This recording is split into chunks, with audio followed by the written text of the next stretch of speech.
तीन राज्यों में कमल ने कमाल किया है, लेकिन इसका नतीजा भी 2024 में देखने को मिलेगा। और उस पर और ज्यादा बात करने के लिए राजेंद्र गहलोत, बीजेपी सांसद हमारे साथ।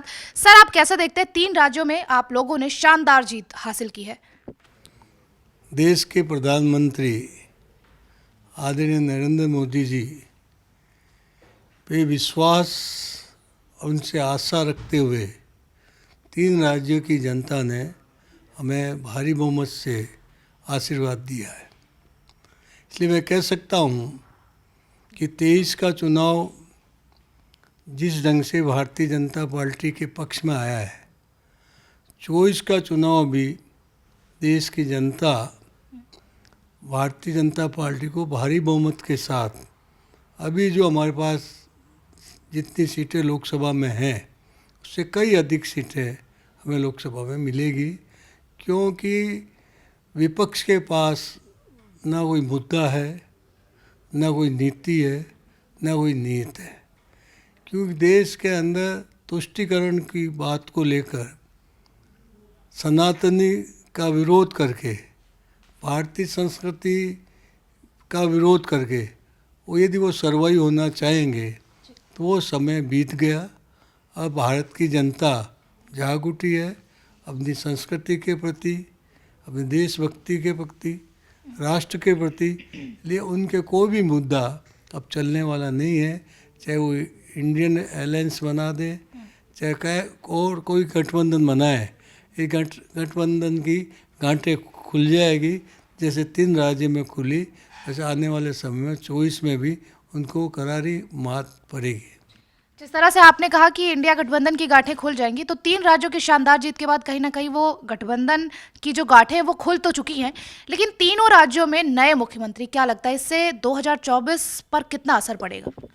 भारतीय जनता पार्टी वैचारिक संगठन है, राष्ट्रीय विचारधारा के आधार पर देश में लंबे समय से काम कर रही है।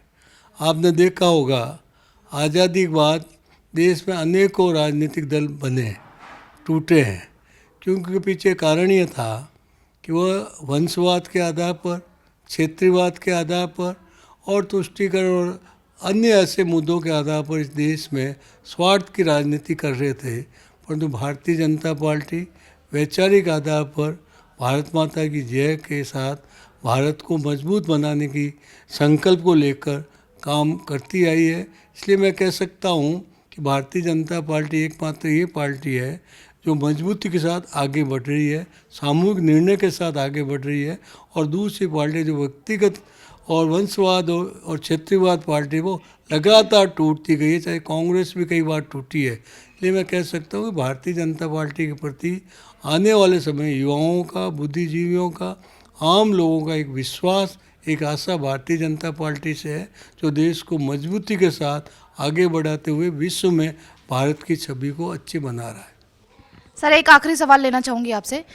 आपको क्या लगता है कि छत्तीसगढ़ में महादेव और राजस्थान में, क्योंकि आप राजस्थान से हैं, राजस्थान में जो है सनातन पर गालियां, क्योंकि छत्तीसगढ़ में चुनाव से ठीक पहले महादेव ऐप के जरिए ईडी का समन आया था। आपको क्या लगता है ये दोनों चीजें ही कांग्रेस को ले डूबी? देखिए, कांग्रेस को ले डूबने के कई कारण हैं। मैंने कहा कि देश में पिछले 70 साल से वो तुष्टीकरण की नीति चला रहे हैं। देश में कोई भी घटना ऐसी घटती है उसका सत्य प्रकट करने की उनमें हिम्मत नहीं है, इसलिए वो तुष्टीकरण और भेदभाव की राजनीति कर रहे हैं। अब आम लोगों को ये समझ में आ गया, सनातन का विरोध करना, सनातन के विरोध के पीछे क्या कारण है। सनातन इस देश की आत्मा है, इस देश समाज के आम जन की समान भावना है, उसके प्रति लोगों का, इनका जिस प्रकार का रुख रहा है, उस रुख के प्रति आज लोग सावधान हो गए हैं। लोगों को समझ में आने लगा है कि वो देश हित में सोचते नहीं है, उनकी नीयत ठीक नहीं है। इस कारण वो सिर्फ अपनी दल की सीटों को बचाने के लिए, खुद चुनाव जीतने के लिए, चाहे देश के खिलाफ भी बोलना पड़े तो बोलने को तैयार है। और भारतीय जनता पार्टी देश को मजबूती और आगे बढ़ाकर देश की सुरक्षा के लिए, भारतीय संस्कृति के संरक्षण के लिए काम करे। इस लोगों का विश्वास भारतीय जनता पार्टी के प्रति बढ़ता जा रहा।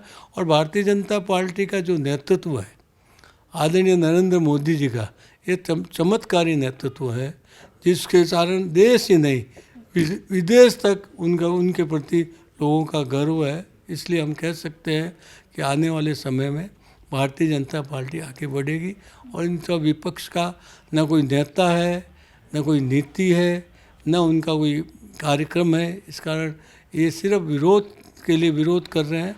इनके विरोध के कारण आम जनता को नकारात्मक राजनीति पसंद नहीं करते हैं। भारतीय जनता पार्टी की सकारात्मक राजनीति को लोग पसंद कर रहे हैं, इसलिए भारतीय जनता पार्टी विजयी होगी। बहुत बहुत शुक्रिया। और ये थे हमारे साथ बीजेपी सांसद राजेंद्र गहलोत, जिनका साफ तौर पर कहना यह है कि 3 मुख्यमंत्री नए चेहरे बनाए गए हैं और सिर्फ 3 राज्यों में ही नहीं बल्कि आने वाले 2024 के चुनाव में भी हम शानदार जीत हासिल करेंगे। कैमरा पर्सन राम के साथ काजल सिंह, TV7 भारत।